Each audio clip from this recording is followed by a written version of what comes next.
تجھ کو کتنوں کا لہو چاہیے اے ارض وطن، جو تیری عارض بے رنگ کو گلنار کریں۔ لوگ مرے ہیں، پاکستانی ریاست نے انہیں مارا ہے، ان کی لاشیں چھپائی ہیں، ان کو مارنے سے منکر ہوئی ہے، آفیشیل پریس ریلیزز میں مرنے والوں کی تعداد کے بارے میں جھوٹ بولا گیا ہے، اور پھر آخر میں مرنے والوں کو ہی اپنے قتل کا قصوروار ٹھہرایا ہے۔ یہ پاکستانی ریاست کے لیے کوئی نئی بات نہیں ہے۔ پاکستان کی تاریخ ایسے دل دہلا دینے والے واقعات سے بھری پڑی ہے۔ پاکستانی ریاست کی اپنی عوام کے ساتھ ایک بڑی ابیوزو ریلیشن شپ ہے۔ اس کے 3 بڑے اہم پہلو ہیں۔ پہلے تو وہ جن لوگوں کے اوپر جبر کر رہی ہوتی ہے، جبر کرنے کا سوچتی ہے، ان کو باقی پاکستانیوں سے الگ کرتی ہے،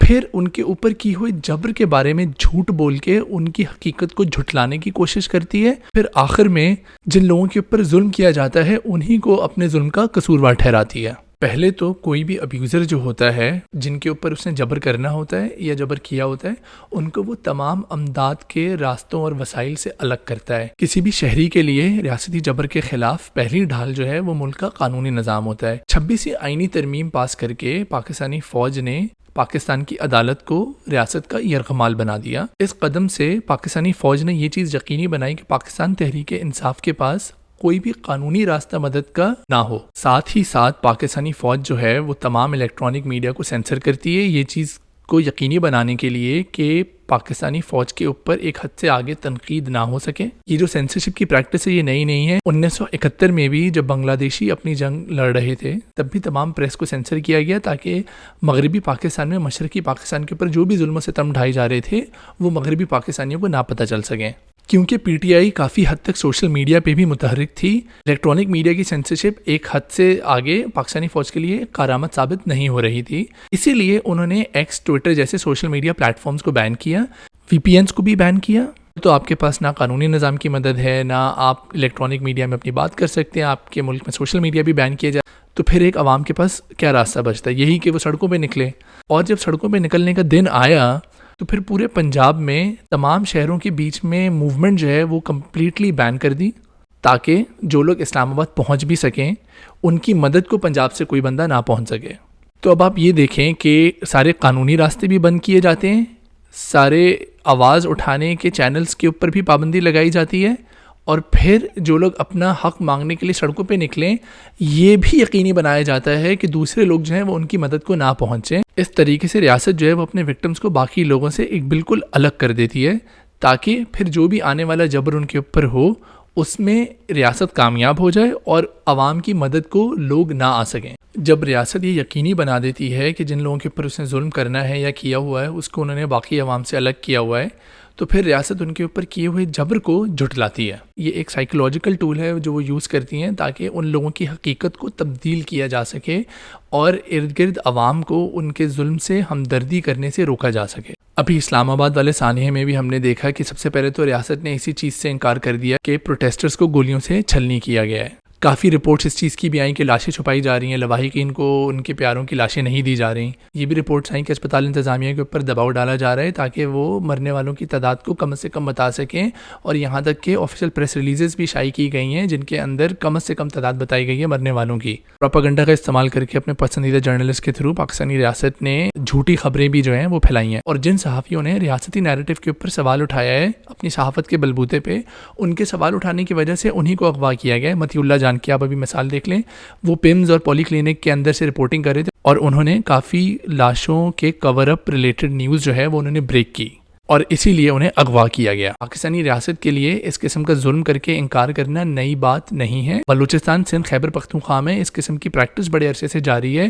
کافی لوگوں کو جو اپنا حق مانگتے ہیں ان کو جبری طور پہ غائب کیا جاتا ہے، غیر قانونی طور پہ قتل کیا جاتا ہے، اور پھر ریاست ان کی لاشیں دفنا کے جلا دیتی ہے، ان کے لواحقین کو ان کی لاشیں نہیں دیتی اور انکار کرتے رہتی ہے کہ اس قسم کے کوئی حادثات ہوئے بھی ہیں۔ اور جو بندہ ان کے ظلم سے ہمدردی کر کے آواز اٹھانے لگے، ریاست سے سوال پوچھنے لگے، ان صحافیوں کو پاکستان کی تاریخ میں بڑے عرصے سے اغوا کیا جاتا رہا ہے۔ سارے ظلم سے انکار کرنا اور پھر جھوٹی خبریں پھیلا کے لوگوں کو دباؤ میں ڈال کے اعداد و شمار کے ساتھ کھلواڑ کرنا، یہ پاکستانی ریاست جو ہے وہ ایک نفسیاتی حربہ اختیار کرتی ہے تاکہ جن لوگوں کے اوپر ظلم کیا ہے ان لوگوں کی حقیقت کو تبدیل کر سکے، باقی پاکستانی عوام کو ان لوگوں سے ہمدردی کرنے سے روک سکے۔ کیونکہ سچ ایک حد سے زیادہ چھپایا نہیں جا سکتا۔ پاکستانی ریاست آخری نفسیاتی حربہ جو اختیار کرتی ہے اور وہ یہ ہے کہ جن لوگوں کے اوپر ظلم کیا ہوتا ہے انہیں کو اپنے ظلم کا قصوروار ٹھہراتی ہے۔ جیسا کہ ہم نے اسلام آباد ثانیہ میں بھی دیکھا، ریاست جو ہے وہ پی ٹی آئی کی قیادت کے اوپر سارا الزام ڈال رہی ہے، پی ٹی آئی کے پروٹیسٹرز کے اوپر سارا الزام ڈال رہی ہے، اپنے پسندیدہ صحافیوں کے ذریعے پروپیگنڈا کر رہی ہے،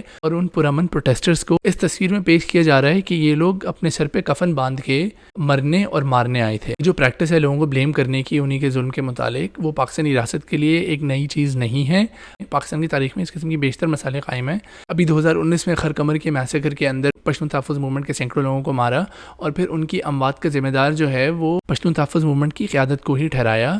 ان کے اوپر جھوٹی ایف آئی آر کاٹ کے کہ ان لوگوں نے پہلے سیکیورٹی اہلکاروں کے اوپر فائرنگ کھولی۔ یہ ہم بلوچستان میں بھی دیکھتے ہیں کہ جو بندہ بھی اپنے حق کے لیے کھڑا ہوتا ہے اس کو وہ ایک فورن فنڈڈ را فنڈڈ ٹیررسٹ کہہ کے اس کے اوپر کیے گئے ظلم کو جو ہے وہ جسٹیفائی کرتی ہے ریاست۔ یہ جو ساری وکٹم بلیمنگ ہے، اس کا مقصد یہی ہے کہ ریاست اپنے اوپر سے جو ہے وہ کسی بھی قسم کا احتساب اس جبر کا ہٹا سکے، اور پھر جس کے اوپر ظلم کیا گیا ہے اس کے اوپر کیے گئے ظلم کی جو ذمہ داری ہے وہ اسی کے اوپر شفٹ کر دے، تاکہ جن لوگوں کے اوپر ظلم کیا ہے انہی لوگوں کی کریڈیبلٹی لوگوں کے سامنے ختم کی جا سکے۔ تمام بات کا خلاصہ یہ ہے، پاکستانی ریاست کا جبر جو ہے وہ صرف فزیکل نہیں ہوتا، اس کی پوری ایک سائیکولوجیکل ڈیمینشن ہے۔ وہ بڑے کیلکولیٹڈ طریقے سے اپنے وکٹم کو الگ کرتی ہے، جیسے کہ پی ٹی آئی والوں کے اوپر تمام قانونی اور میڈیا کے راستے بند کیے گئے، پھر وہ ان کے اوپر کیے گئے ظلم سے انکار کرتی ہے، جیسے کہ اسلام آباد ثانیہ میں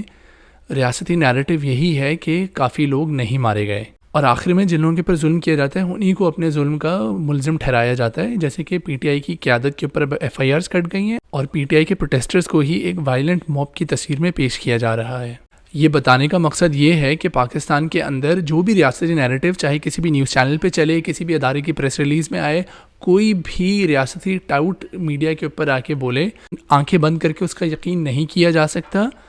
اس کا یقین کرنا ابیوزر کا ساتھ دینے کے مترادف ہوگا۔ میں ان لوگوں کا یقین کروں گا کہ جن کے اوپر گولیاں چلیں، جنہوں نے اپنے پیاروں کی لاشیں اٹھائیں، جن کے اوپر کیے گئے ظلم کا ملزم بھی انہی کو ٹھہرایا جا رہا ہے،